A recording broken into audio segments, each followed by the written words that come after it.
Ini Ibu Niketut Arista Dewi, di mana pada kesempatan ini akan dipaparkan oleh beliau dari apa yang sudah didapatkan beliau di dalam pendidikan guru penggerak selama sudah berlangsung 2 bulan dan akan berlangsung sampai 4 bulan ke depan. Baik Bapak Ibu, untuk efektifnya waktu kita akan langsung ke inti dari kegiatan berbagi di komunitas belajar kita. Namun sebelumnya kami mohonkan kepada Bapak Kepala Sekolah untuk memberikan sedikit arahan pada kegiatan kami hari ini. Untuk waktu kami persilakan.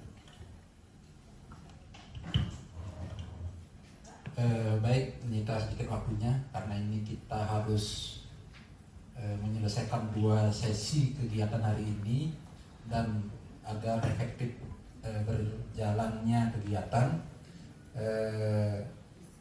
kita akan menggunakan waktu di kemudian hari juga seperti ini, supaya tidak banyak menyita waktu efektif kita dalam pembelajaran. Nah, sebelum lanjut izinkan saya mengaturkan pemanjali Om Swastiastu. Merasa berbahagia pada siang hari ini kita akan berbagi, istilahnya berbagi praktik baik, ya. Berbagi sesuatu yang mungkin bagi kita ini merasa belum pas atau merasa seperti apa, ya. Nah, tetapi itulah dinamika yang harus dilalui oleh CGP, di mana masih masih segar dalam ingatan kita bahwa kebijakan-kebijakan pemerintah sekarang itu masih masih berorientasi, kalau dalam istilah olahraganya GP ini ada WC-nya, wild card, ya. Jadi kartu istimewa gitu, ya.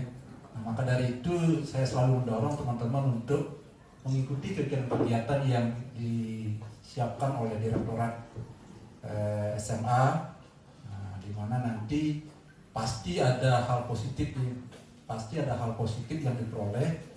Nah, di samping itu pula pasti hal positif itu memerlukan energi, jadi memerlukan usaha, ya. Memerlukan usaha sehingga ada suatu perubahan, ya. Kalau kita kembali kepada ilmu pasti bahwa tidak ada sesuatu yang kekal, ya. Jadi apa yang kita peroleh itu berawal dari suatu perubahan, ya. Nah, dengan demikian marilah kita lihat intinya mengisi diri, ya. Jadi mengisi diri, tanda petik tidak apatis, ya. Nah, tidak apatis. Jadi mengisi diri bagaimana sebagai pelayan daripada insan pendidikan. Nah, kita itu senantiasa update gitu, ya. Nah, jadi mengikuti, ya. Jadi mengisi diri. Nah, sehingga nantinya dalam melaksanakan tugas kita dirindukan oleh peserta didik. Ya, jangan malah sebaliknya. Bapak Ibu guru tidak hadir di kelas, malah siswa senang. Nah, tetapi kalau bisa sebaliknya, Bapak Ibu tidak hadir di kelas, siswa tidak senang. Nah, jadi artinya kita dirindukan untuk hadir di kelas. Nah, ini harapannya, ya. Dengan demikian akan ada suatu sinergi antara kita dengan peserta didik. Nah, dengan sinergi seperti itu, maka apa yang menjadi harapan kita sudah tentu adalah meningkatnya mutu atau kualitas lulusan. Nah, ini tantangan kita ke depan, ya. Bagaimana lulusan SMA 1 Bebandem, jadi mutunya dari tahun ke tahun meningkat dengan beberapa indikator, gitu, ya. Nah, antara lain indikatornya karena kita SMA itu adalah meningkatnya angka melanjutkan ke perguruan tinggi, terutama yang diterima melalui jalur SNBP, ya. Nah, sehingga nanti peran daripada GP maupun CGP, meskipun C nanti nanti akan dengan sendirinya hilang C-nya menjadi GP, itu sangat diharapkan. Ya, bagaimana menggerakkan sekolah ini untuk ke arah yang lebih baik. Jadi itu orientasinya selalu ke arah yang lebih baik. Nah, dengan demikian kita berharap nanti SMA Kedua Bandan ini akan menjadi ya tanda petik primadona lah bagi lulusan SMP nantinya. Nah, itu hal yang dapat saya sampaikan. Jadi selamat mengikuti kegiatan. Nah, kurang lebih nanti sekitar 40 menitan ya. Nah, sekarang nanti kita akan lanjut ke rapat rutin untuk di bulan Agustus ini. Terima kasih. Akhiri dengan Prema Santi. Om Santi Santi Sakira. Terima kasih kepada Bapak Kepala Sekolah atas arahannya. Sekarang acara kita lanjutkan langsung dari penyampaian dari Ibu Ketut Arista. Ada waktu dipersilakan. Terima kasih kepada Bapak Kepala Sekolah dan terima kasih juga kepada Bapak atau Ketua Kompel Komunitas Belajar Dewasta, dan saya juga mengucapkan terima kasih kepada teman-teman semua yang telah bersedia hadir pada kesempatan pada siang hari ini. Saya berharap selama kegiatan ini berlangsung Bapak dan Ibu semua masih antusias ya. Terima kasih sekali lagi. Untuk selanjutnya saya akan menyampaikan tentang aksi nyata saya atau diseminasi dari materi yang telah saya pelajari dalam program guru penggerak. Saya mohon izin untuk berdiri.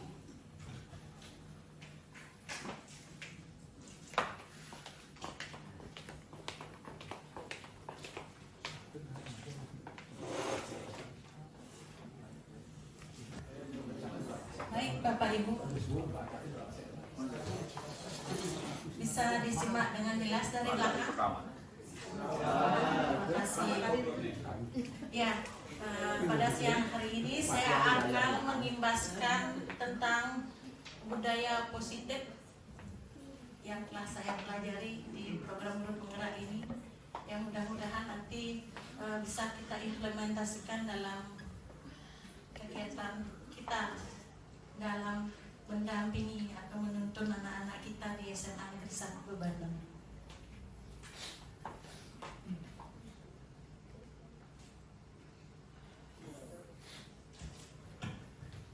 Baik Bapak Ibu, karena tema kita tentang budaya positif ya, biar tidak tegang ya, saya ingin mengajak Bapak Ibu semua yaitu memunculkan aura positifnya. Ya, caranya seperti ini Bapak Ibu.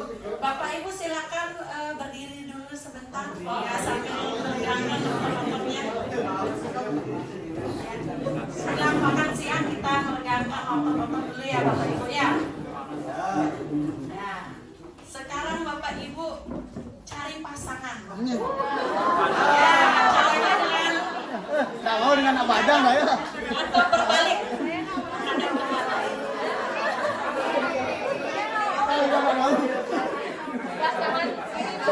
Oke, ada yang dapat pasangan?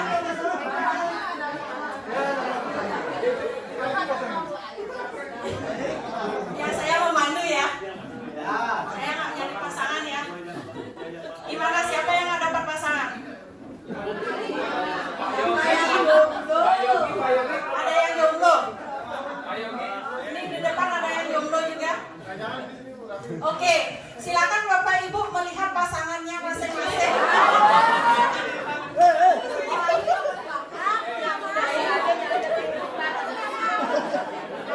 Yang paling berbahagia hari ini adalah Pak Sudi ya.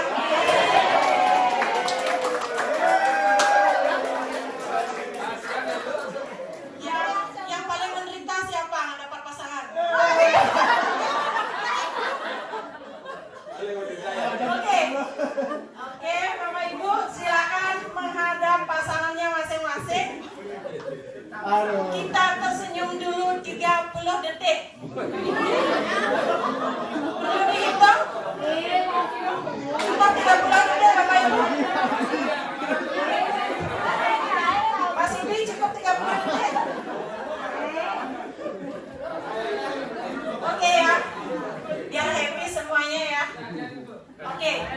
Kita mulai dari sekarang. Silakan tatap pasangannya masing-masing.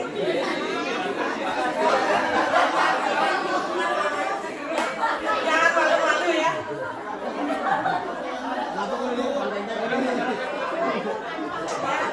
Sudah? Sudah 30 detik ya? Cukup? Oke, terima kasih Bapak Ibu semua. Tepuk tangan untuk ya. Berarti sudah muncul aura-aura positif dari Bapak Ibu semua ya. Ya, permainan ini merupakan apa? Bisa kita terapkan pada ice breaking kita, terutama di jam-jam murid kita jenuh. Ya, mungkin pada jam 1, mungkin jam 2. Ini bisa kita terapkan pada anak-anak kita di kelas ya. Semoga ini membawa efek yang positif ya. Dari tersenyum membuat tertawa, dan setelah tertawa menjadi bahagia.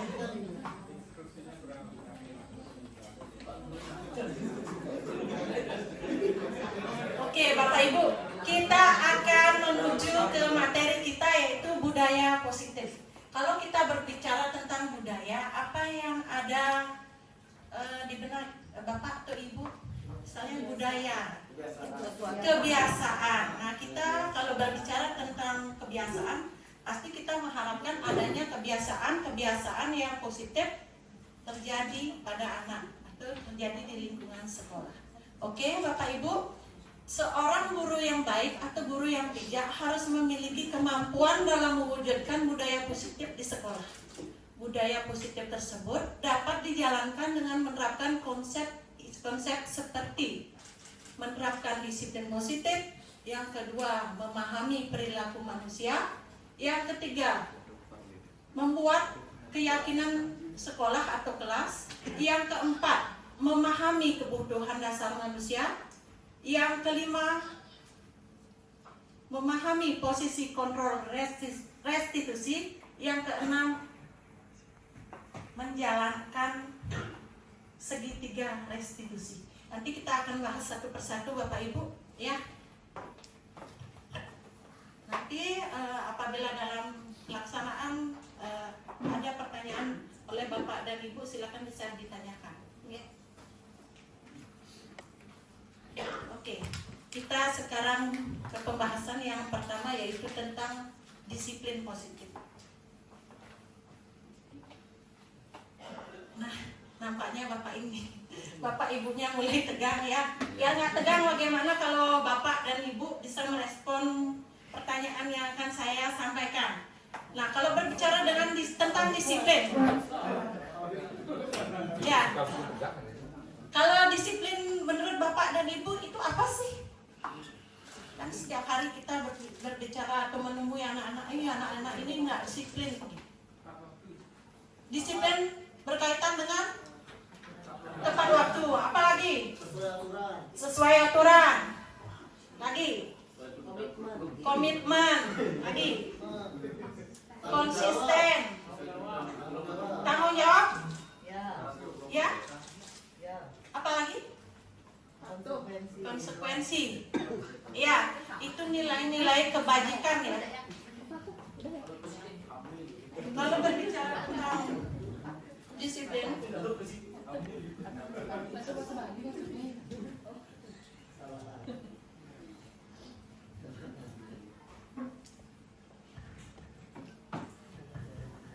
apa yang Bapak Ibu sampaikan tadi berkaitan dengan pembiasaan?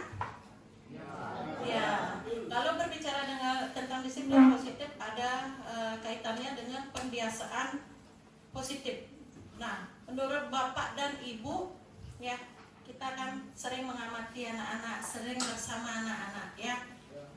Apa pengalaman Bapak Ibu yang berkesan menurut Bapak dan Ibu tentang perilaku positif anak-anak di SMA Negeri 1 Beban? Salah satu contohnya, perilaku positif anak-anak. Mulai dari Bapak Ibu datang ke sekolah, menyapa, ya. Apa lagi? Senyum. Ya, ada lagi? memberi salam. Itu sudah tumbuh ya Bapak Ibu ya? Ya. Ada lagi nggak? Sopan. Jujurnya sudah ada belum? Sudah. Contohnya apa? Kejujuran misalnya, ada yang menemukan uang dikembalikan? Ya itu semua adalah perilaku positif yang sudah terbentuk atau terbangun pada anak-anak. Nah, baik Bapak Ibu, disiplin positif itu jadi merupakan suatu cara penerapan disiplin yang mengajarkan anak bertanggung jawab dan menumbuhkan kesadaran diri berdasarkan nilai-nilai kebajikan. Disiplin positif ini lebih ke arah disiplin diri yang dapat mengontrol diri dalam melakukan segala tindakan. Disiplin diri juga dapat membuat murid memahami dan menyadari berdasarkan motivasi internal, bukan akibat paksaan, ujian, atau hukuman. Jadi apa yang sudah Bapak Ibu sampaikan tadi, juga itu semua sudah tercover ya, sudah termasuk di dalam profil pelajar Pancasila. Sudah muncul ya Bapak Ibu ya. Mandirinya, untuk mandiri sudah ada ya Bapak Ibu ya? Sudah. Gotong royong? Sudah ya. Ya. Gotong royongnya mungkin dalam kebiasaan anak-anak untuk membersihkan lingkungan, juga turut serta dalam kegiatan di luar sekolah, misalnya dalam keadaan suatu bencana dan sebagainya. Itu sudah tercover semua dalam profil pelajar Pancasilanya.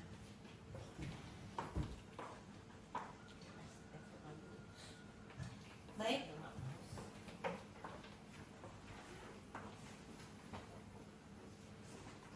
Kita berbicara sekarang tentang motivasi perilaku manusia. Bapak dan Ibu, kalau pagi-pagi Bapak dan Ibu berangkat ke sekolah, Bapak memiliki motivasi nggak? Ya. Ya, nyari uang. Ada lagi nggak motivasinya datang ke sekolah? Ketemu teman-teman. Ada lagi? Pak Dwi, motivasinya ke sekolah apa Pak Dwi?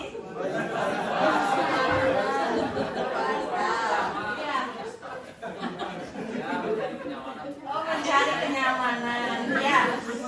Oke, ada yang mencari uang, ada yang bertemu teman-teman, ada yang mencari kenyamanan. Kalau kita klasifikasikan itu ke dalam dua faktor ya. Ada faktor dari internal, ya. Ada dari faktor eksternal. Kalau mencari uang faktor eksternal.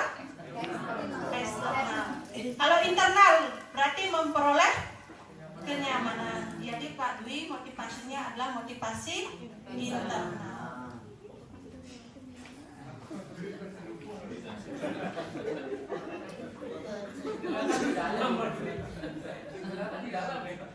Ya baik, berdasarkan teori yang saya pelajari, yaitu motivasi perilaku manusia ini terdiri dari 3. Yang pertama yaitu untuk menghindari ketidaknyamanan atau hukuman. Tadi belum ada yang menyampaikan ya, semoga tidak ada.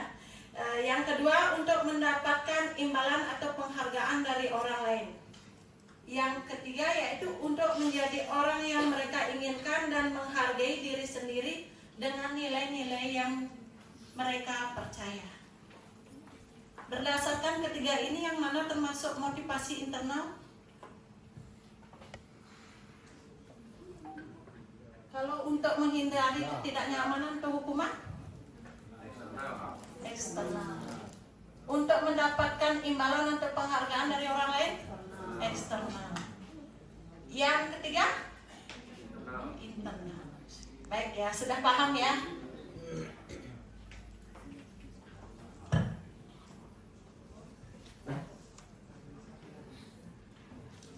Kita beralih ke keyakinan sekolah atau keyakinan kelas.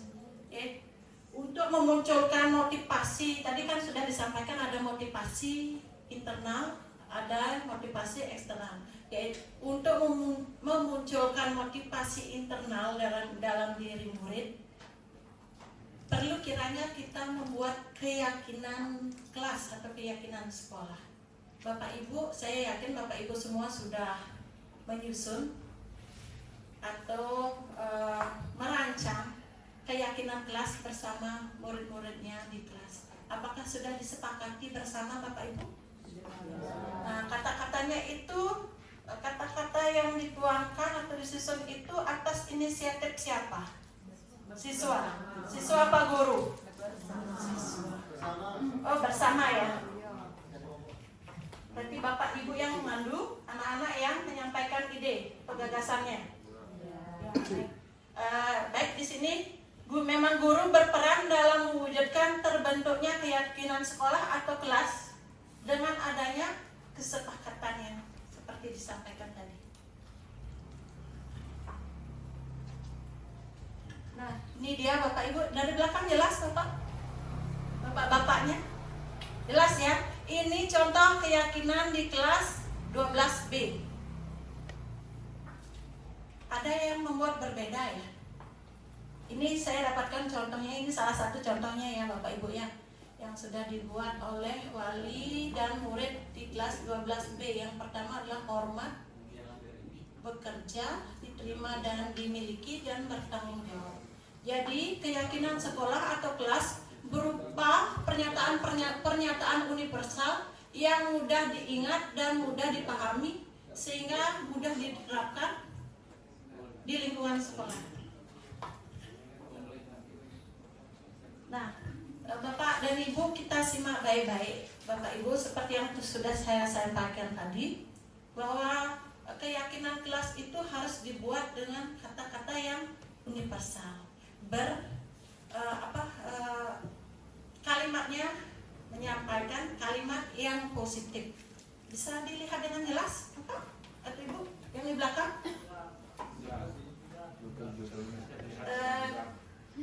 Saya bacakan dari disiplin. Datanglah tepat waktu setiap pagi ke kelas setelah istirahat dan setelah istirahat. Positif apa negatif? Positif. Oke. Bertanggung jawab menyelesaikan tiap tugas yang diselesaikan tepat waktu. Positif. Tertib memakai seragam dan menjaga ketertiban selama pelajaran. Positif.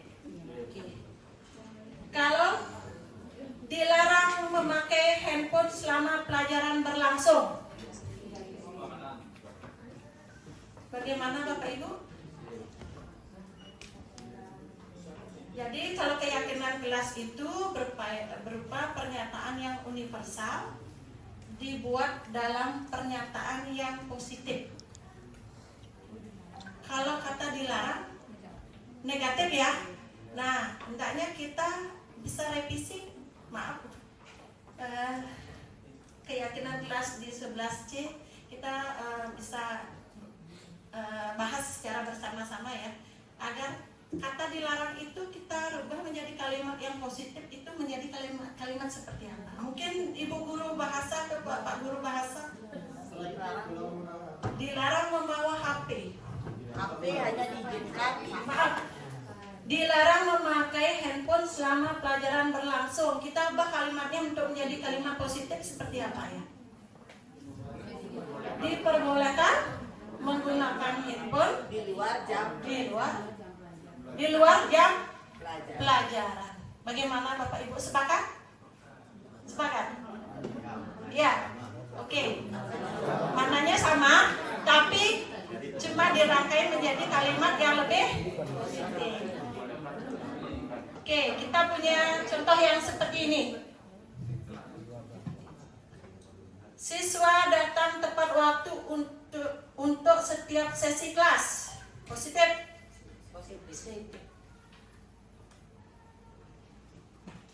Agar proses belajar mengajar di kelas dapat berjalan dengan tertib, siswa dilarang membuat keributan di dalam kelas selama guru menerapkan mata pelajaran. Jadi di sini tetap kata dilarang itu diupayakan untuk tidak pakai lagi dalam kalimat atau dalam satu pernyataan yang positif. Baik Bapak ya Ibu, saya menemukan, ini hanya contoh saja ya. Di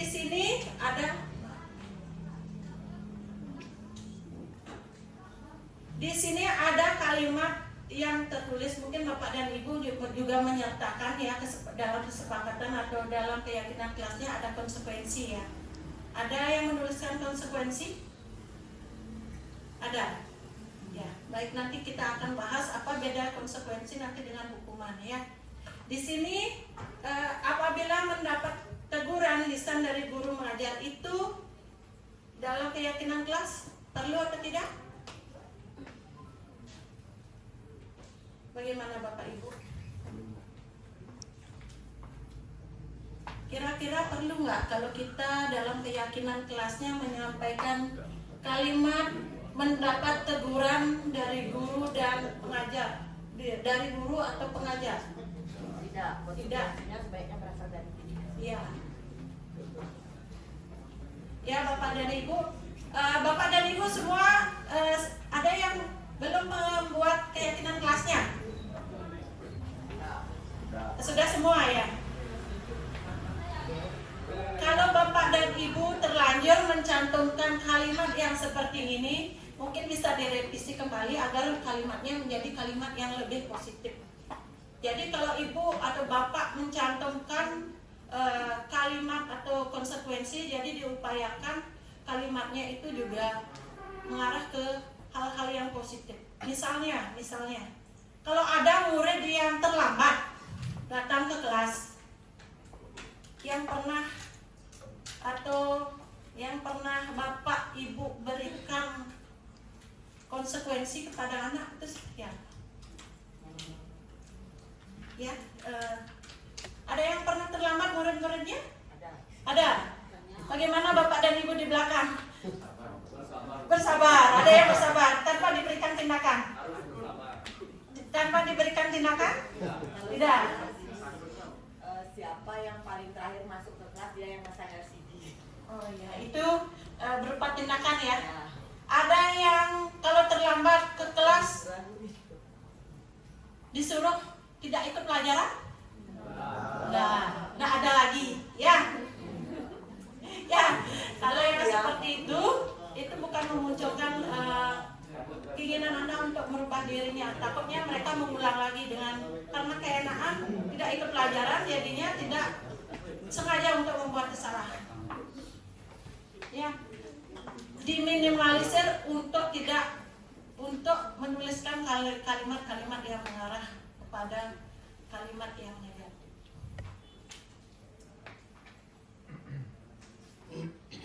Kalau siswa tidak mengumpulkan tugas tidak tepat waktu, akan mendapatkan tugas tambahan itu sesuai atau tidak? Itu berupa hukuman atau konsekuensi? Kesepakatan, iya. Itu hukuman apa konsekuensi? Konsekuensi. Kalau hukuman bersifat satu arah. Berarti kalau misalnya saya menemukan Pak Dwi melanggar. Kalau Pak Dwi melanggar, saya melanggar pakaian hari Senin. Ya, kalau Pak Dwi melanggar pakaian hari Senin, Pak Dwi saya minta untuk berdiri di lapangan. Itu adalah hukuman. Ya, berarti kalau hukuman itu hanya satu arah dan tidak pasti. Siapa yang menemukan itu yang memberikan pernyataan. Kalau misalnya konsekuensi, adanya kesepakatan antara murid dengan guru. Jadi sudah ada kesepakatan, meskipun nantinya tidak begitu berefek positif.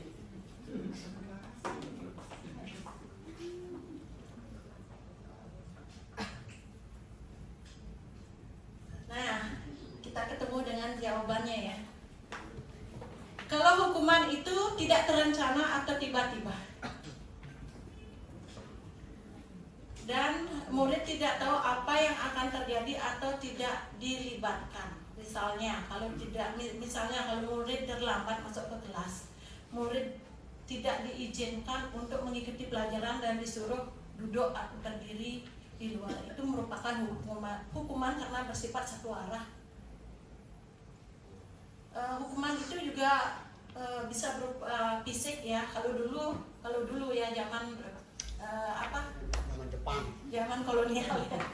Kalau melanggar misalnya, kalau terlambat masuk sekolah disuruh lari keliling lapangan atau push up, ya itu berupa hukuman. Tetapi apabila misalnya Pak Yogi kalau muridnya terlambat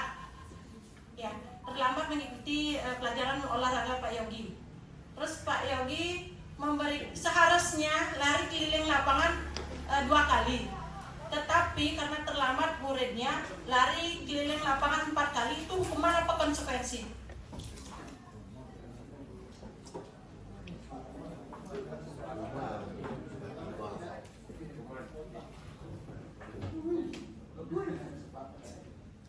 Apa Pak Yogi?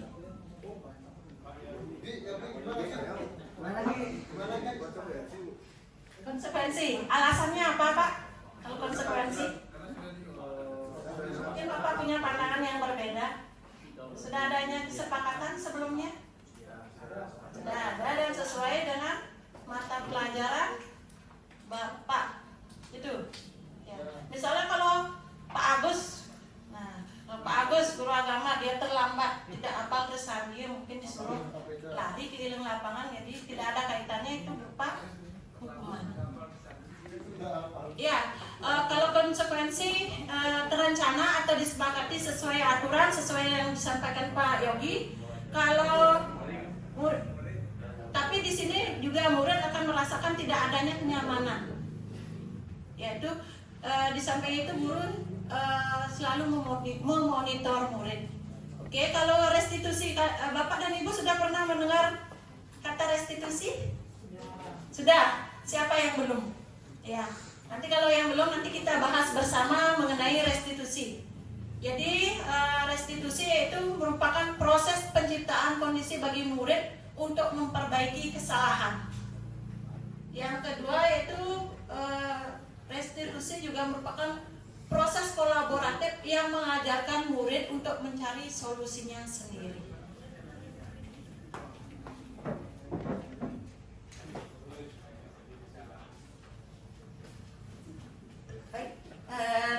Kita ke kebutuhan dasar manusia. Bapak dan Ibu semua manusia kan? Ya. Oke. Bapak dan Ibu punya kebutuhan nggak? Ya. Pak Kade, kebutuhannya apa Pak Kade? Dua. Apa kebutuhannya? Kebutuhan Bapak apa? Sandang, pangan, Bapak. Ada lagi nggak? Pak Semade apa? Pak Semade, kebutuhan dasarnya apa?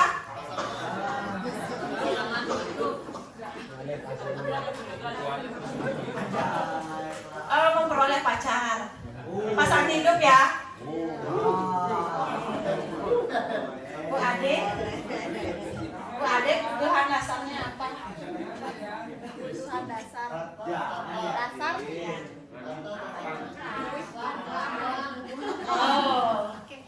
Ya, duit, memperoleh apa?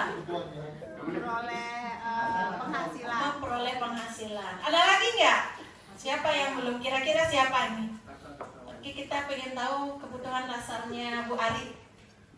Ari, kebutuhan dasarnya apa Bu Ari? Makan. Kebutuhan kasih sayang nggak? Semua ada nggak yang tidak menginginkan kasih sayang? Kebutuhan yang kasih sayang termasuk nggak? Ya, oke. Ya, kebutuhan dasar manusia itu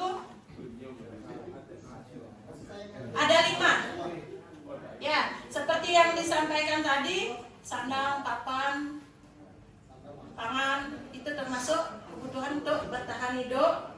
Yang kedua, kasih sayang dan rasa diterima, penguasaan, kebebasan, dan kesenangan. Di contoh-contohnya sudah ya. Baik, saya ada pernyataan nih Bapak Ibu.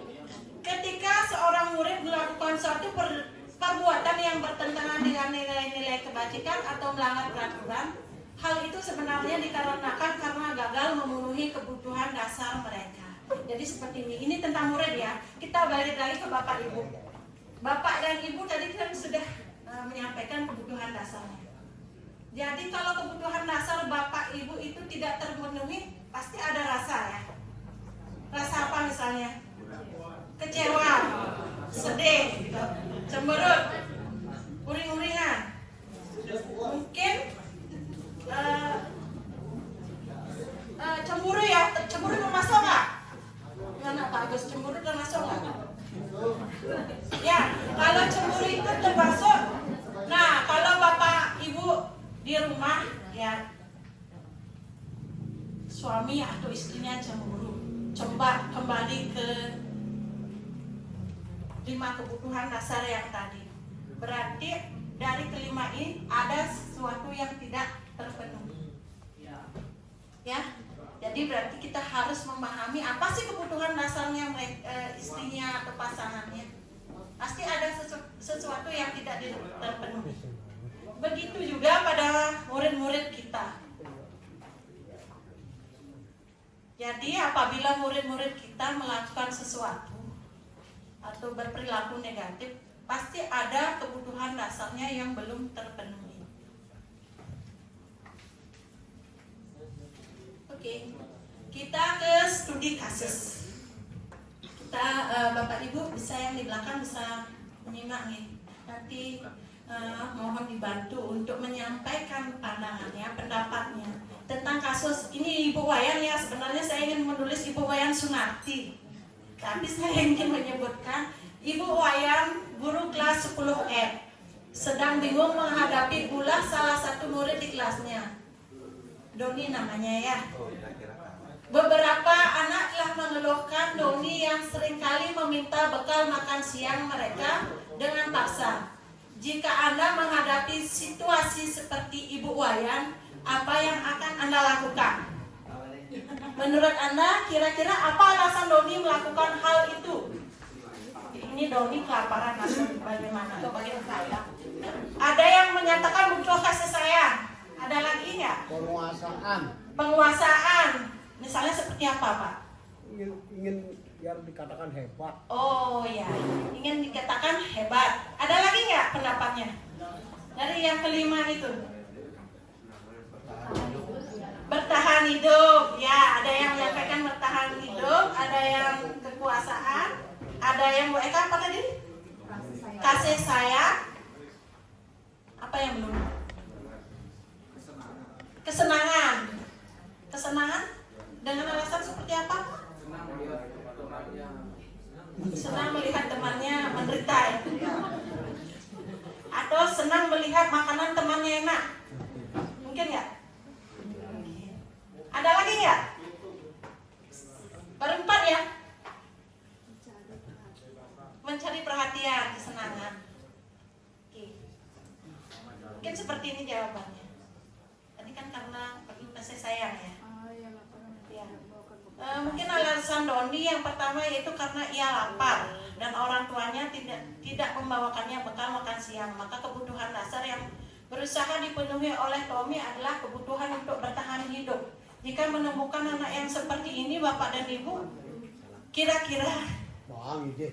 Nah, Bang ide. Ya, itu empati Bapaknya. Ada lagi nggak? Ya, kalau nanti kelaparan bisa menghubungi Pak Sudiri. Berbagi. Ya, berbagi ya. Lapar. Ada lagi? Ya, mungkin Bapak Ibu luar biasa sekali ya bisa berbagi dengan anak-anak kita ya. Apabila anak-anak kita ada yang mengalami hal ini.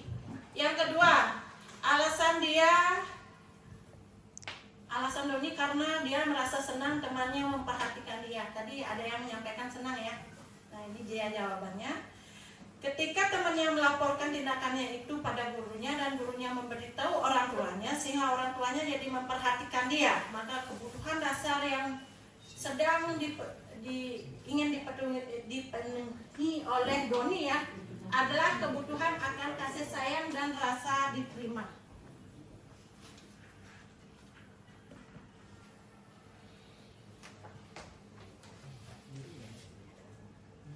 Ini alasannya yang ketiga. Jika ya seperti yang disampaikan oleh Bapak Subire, yaitu karena butuh kekuasaan. Jika menemukan anak-anak yang seperti ini, misalnya dengan anak-anak yang memerlukan perhatian atau kekuasaan, kira-kira Bapak Ibu mengambil inisiatif apa dalam kelasnya untuk anak ini? Kalau ada yang memerlukan atau yang ingin berkuasa, apa yang bisa kita lakukan terhadap anak tersebut? Dengan memberikan pengertian. Apalagi Pak? Nasihat. Kalau dia ingin berkuasa, Contohnya begini, bagaimana kalau dia menjadikan dia menjadi perangkat kelas, mungkin jadi ketua kelas ya. Mungkin bisa dicoba ya Bapak Ibu ya, kalau menemukan anak-anak yang operating, mungkin menunjukkan kekuasaannya, mungkin ditunjuk menjadi ketua kelas.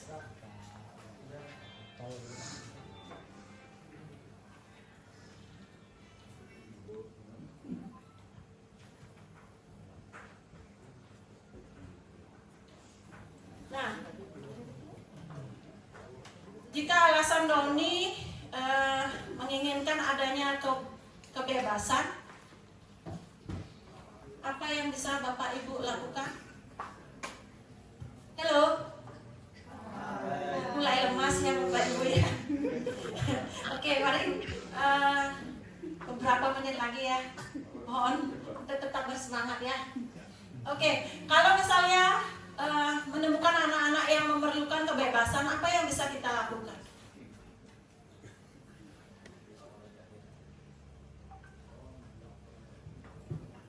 Bisa nggak dengan cara mengajak anak tersebut untuk berdialog? Bisa ya? Oke, jadi kalau anak-anak memerlukan kebebasan, mungkin kita akan mendekati anak tersebut dan mengajaknya untuk berdialog. Mungkin Bapak Ibu nanti bisa menerapkan segitiga restitusi dan kontrol pada anak.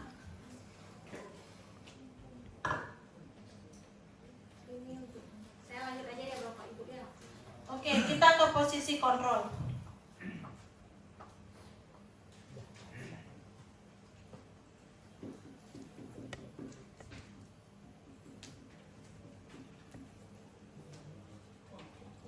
Kalau kontrol itu ya apa sih Bapak Ibu? Kontrol itu mengendalikan. Ya, di sini kalau berarti dalam kontrol ini ada pengendalian, yaitu pengendalian perilaku. Apa yang bisa kita lakukan dalam mengendalikan perilaku siswa?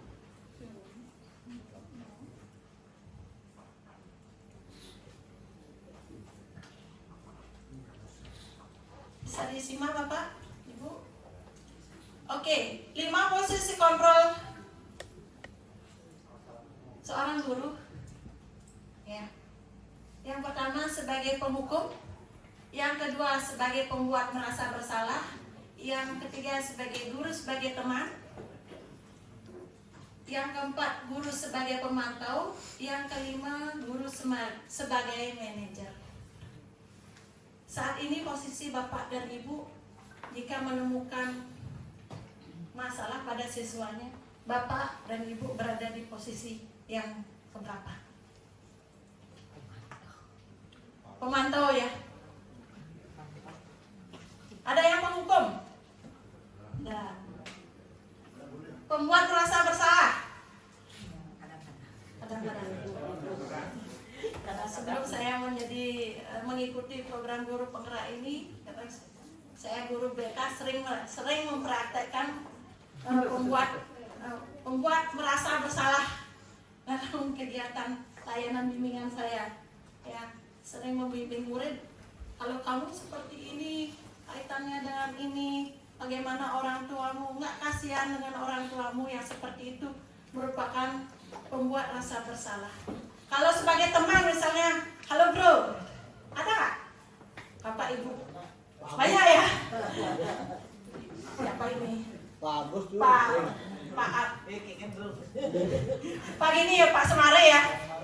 Pak Semare masih di posisi mana Pak? Guru sebagai teman ya? Ya, ya. Nanti kalau ternyata kelima posisi kontrol ini akan berefek pada anak-anak kita. Ya, kalau guru sebagai penghukum nanti yaitu menggunakan hukuman fisik atau verbal. Di sini sudah tidak ada ya. Memang tidak pernah ada menggunakan guru berposisi sebagai penghukum. Kalau guru sebagai pembuat merasa bersalah ya, mungkin saya beberapa ya termasuk saya sebelumnya ya. Sekarang saya harus mulai refleksi diri untuk berada di posisi sebagai manajer. Yang kedua yaitu menggunakan keheningan yang membuat orang lain merasa tidak nyaman atau rendah diri. Yang ketiga, guru sebagai teman yaitu tidak menyakiti murid namun berupaya tetap mengontrol melalui persuasi. Yang keempat, guru sebagai pemantau. Guru memantau berdasarkan peraturan dan konsekuensi. Yang kelima, guru berbuat sesuatu bersama dengan murid, mempersilahkan murid mempertanggungjawabkan perilakunya untuk mendukung murid agar menemukan solusi atas permasalahannya sendiri. Ini ada tabel Bapak Ibu. Jika sebagai penghukum, oke saya bacakan ya. Di belakang bisa melihat nggak? Enggak ya? Yang depan nggak bisa ya? Iya bisa baca, nggak bisa. Lihat baca. Ya bisa. Oke, kalau Pak sebagai penghukum, kata-katanya seperti ini. Kalau kamu tidak melakukannya, awas ya, rasakan. Ya, nanti hasilnya pada anak yaitu dapat memberontak, menyalahkan orang lain dan berbohong. Kalau pembuat rasa bersalah, kata-katanya seperti ini Bapak Ibu. Kamu sudah harus tahu, ibu lelah sekali mengatakannya, ibu stres, ya, yang seperti ini. Nanti hasilnya murid akan menyembunyikan atau tidak jujur, berbohong, dan menyangkal. Jika posisi ibu sebagai teman, mungkin ya, ibu akan menyampaikan seperti ini. Ayolah lakukan demi ibu, ya. Masa kamu tidak mau? Masa ibu tidak pernah bantu? Misalnya seperti itu pada anak-anak. Jadi di sini anak-anak atau murid-murid kita akan merasa ketergantungan dengan kita. Jika di posisi sebagai pemantau, mungkin sebagai pemantau ya, saya juga sering atau pernah melakukannya. Jika menemukan murid-murid yang melanggar, saya akan tanya, apa peraturannya? Pada hari ini kamu seharusnya memakai apa? Ya, itu termasuk memantau. Jadi hasilnya akan membuat murid meletak. Murid akan berusaha menyesuaikan diri apabila dia diawasi. Jadi ini juga kurang efektif. Nah, kalau sebagai manajer, kata-katanya yang khas di posisi sebagai manajer yaitu apa yang bisa kita yakini, apa yang bisa kamu kerjakan untuk memperbaiki masalah ini. Hasilnya nanti akan dapat menguatkan pribadi. Saya berharap Bapak Ibu bisa nanti mempraktekkannya pada anak-anak kita, ya, karena masalah yang terjadi pada anak-anak kita mungkin tidak akan sampai ke guru BK, tetapi yang lebih dahulu menemukan itu adalah Bapak dan Ibu guru di kelas.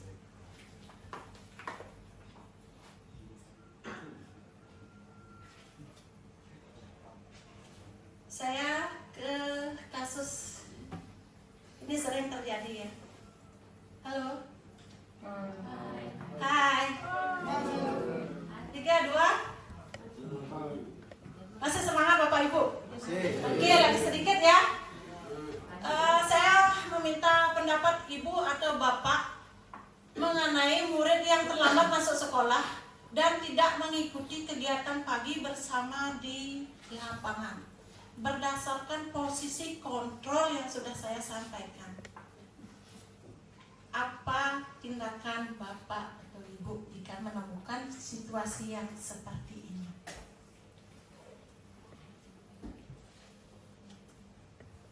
Pernyataan yang seperti apa?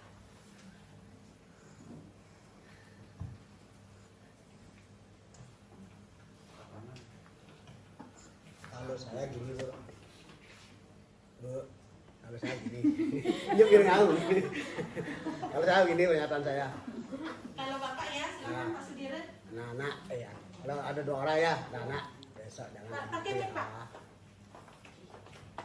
Biar menambah semangat yang di belakang. Terima kasih Bu.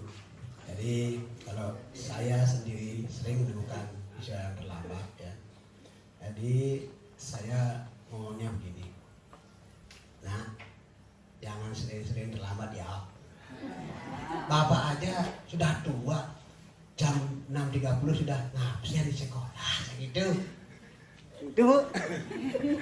Ya, ada lagi nggak? Itu aja Pak.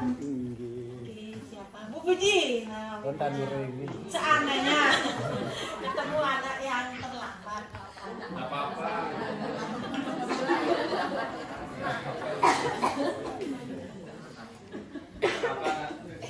Nanti kita analisis jawabannya Pak Sudire dan Bu Puji ya.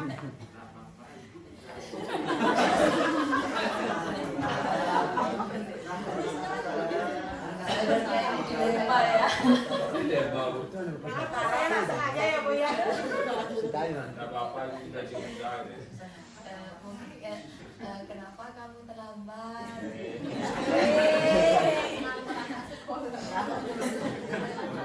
Ya, implementasi. Kamu tadi malam ngapain aja?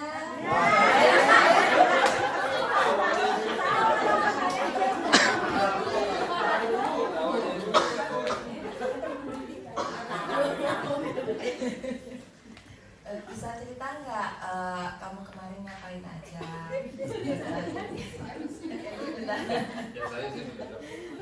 pokoknya menggiring ke opini dia, sehingga dia mengaku apa yang sudah dia lakukan, terus membantu dia untuk ke arah yang lebih positif, tapi nggak secara langsung menyuruh misalnya besok bangun, besok lebih pagi lagi ya, tak seperti itu. Jadi diarahkan dulu. Jadi diarahkan muridnya untuk tidak terlambat agar menyadari kesalahannya sendiri. Bagaimana kalau terlambat lagi Bu? Nah, itu kan tergantung situasi. Ini mudah. Oke, berarti tergantung situasi. Halo Pak Dharma bagaimana? Pak Dharma.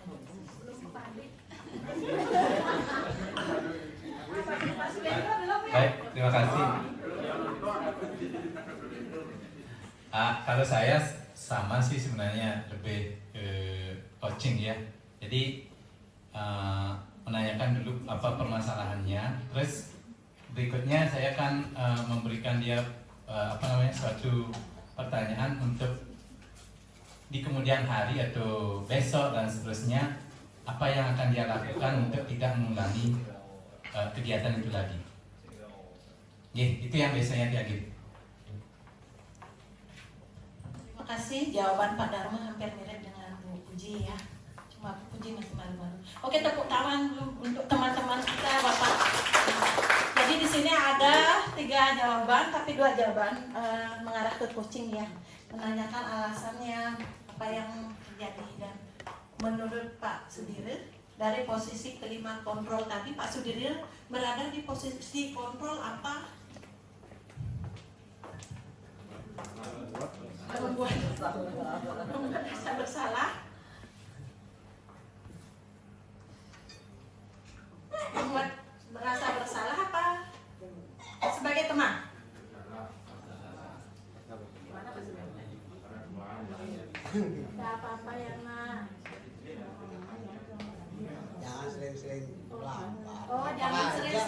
terlambat. Apa Bapak aja sudah aja tua. tua, Bisa jam jam setengah 6.30 tujuh udah sudah absen. di sekolah.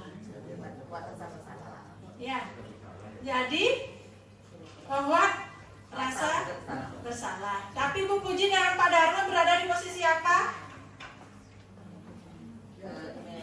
Manajer, tapi belum lengkap ya.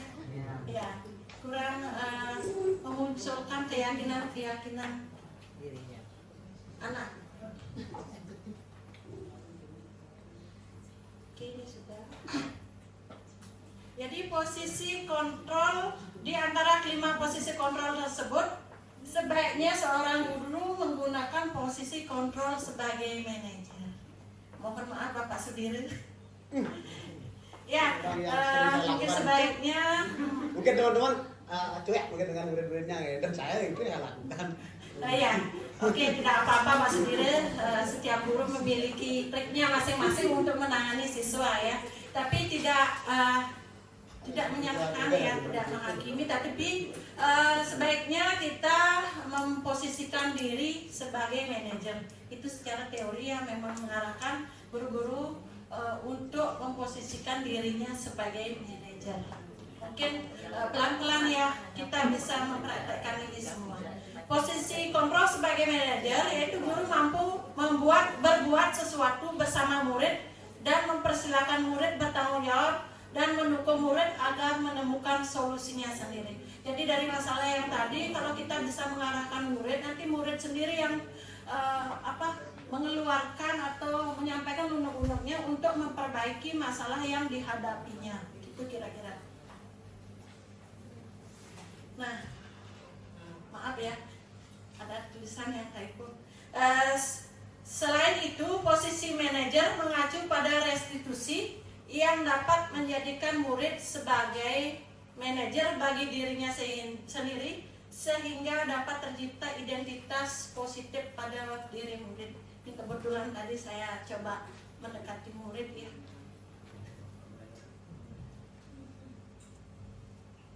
Oke, kita ke segitiga restitusi. Tadi Bapak Ibu sudah menyampaikan posisinya masing-masing berada di tahap seperti apa. Ada sebagai manajer, ada sebagai pembuat rasa bersalah.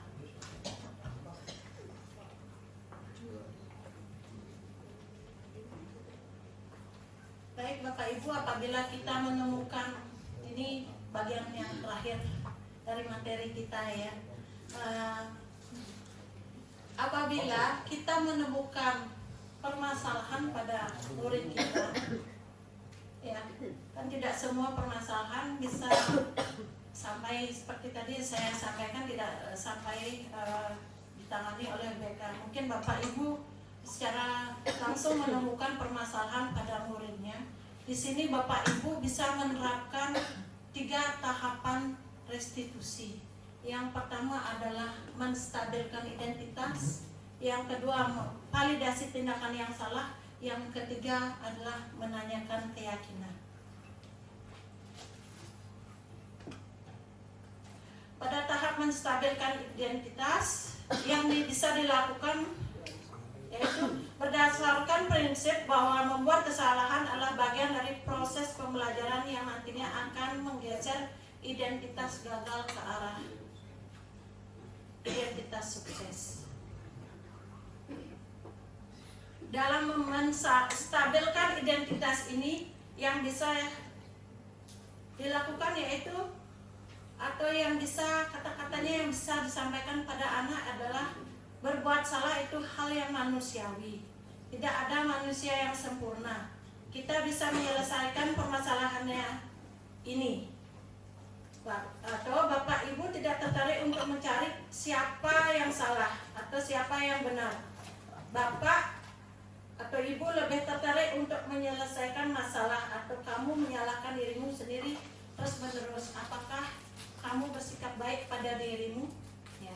Jadi kalau Bapak ingin mempraktekkan pada anak-anak kita, mungkin bisa menyampaikan ini untuk menstabilkan identitas pada anak.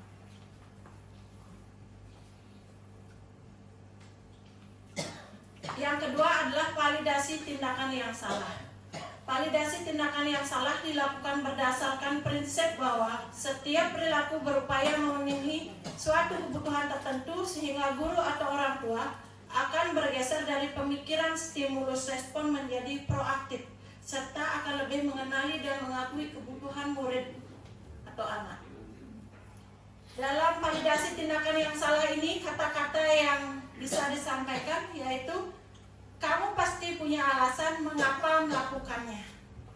Seperti yang disampaikan Bu Puji, Pak Dharma ya. Apa yang penting bagi kamu? Misalnya menemukan anak yang terlambat. Pasti memiliki alasan untuk berbuat seperti itu. Ya.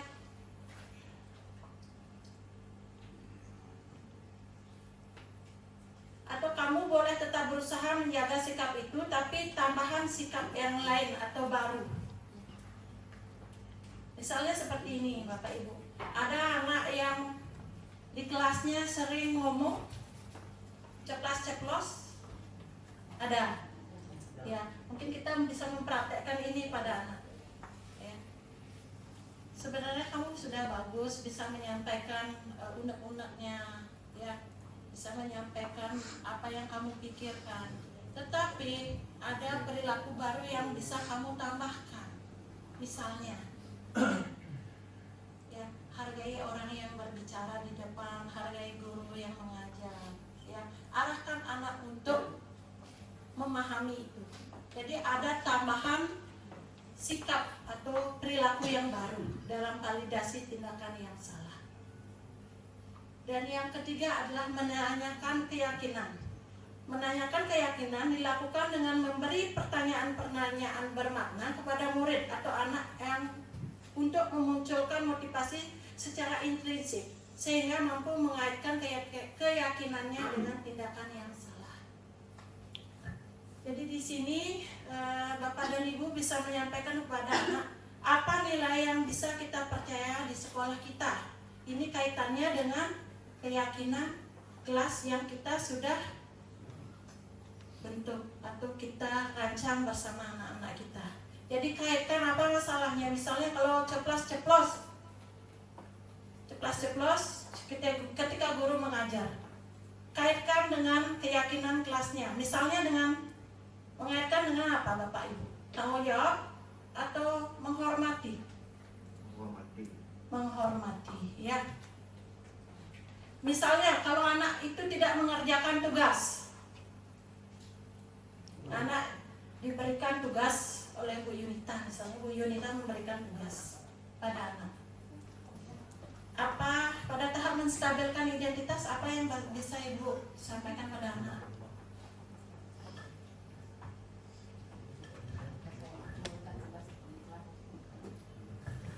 Tugas yang diberikan.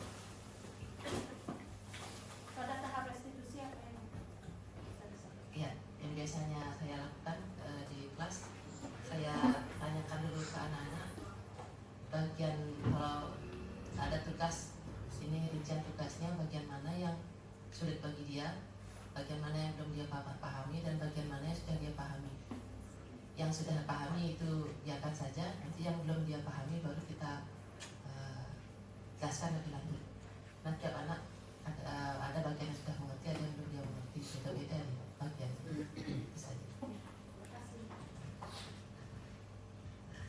Bapak Ibu ada yang ingin disampaikan?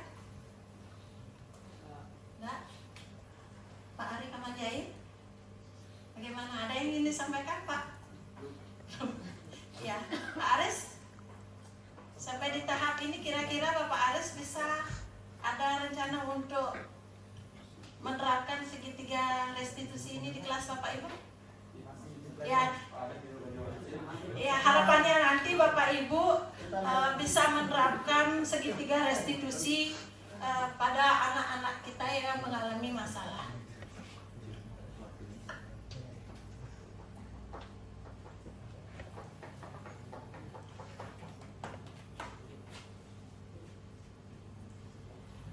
Nah, kita ke kesimpulan Bapak Ibu.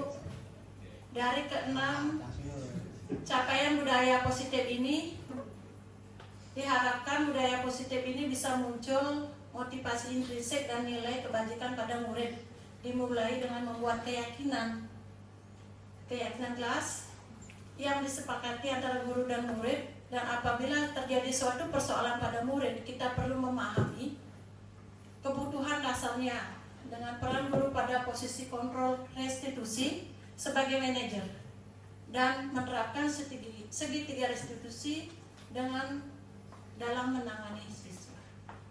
Ya, dengan menerapkan budaya positif ini, tujuan kita nanti terbentuknya atau terwujudnya siswa yang santun, cerdas, dan mandiri. Demikian Bapak Ibu, diseminasi aksi nyata saya tentang budaya positif. Mohon maaf apabila ada yang kurang jelas atau ada yang kurang berkenan selama proses diseminasi ini. Terima kasih, saya akhiri. Selamat siang. Ya. Om Santi Santi Santi Om.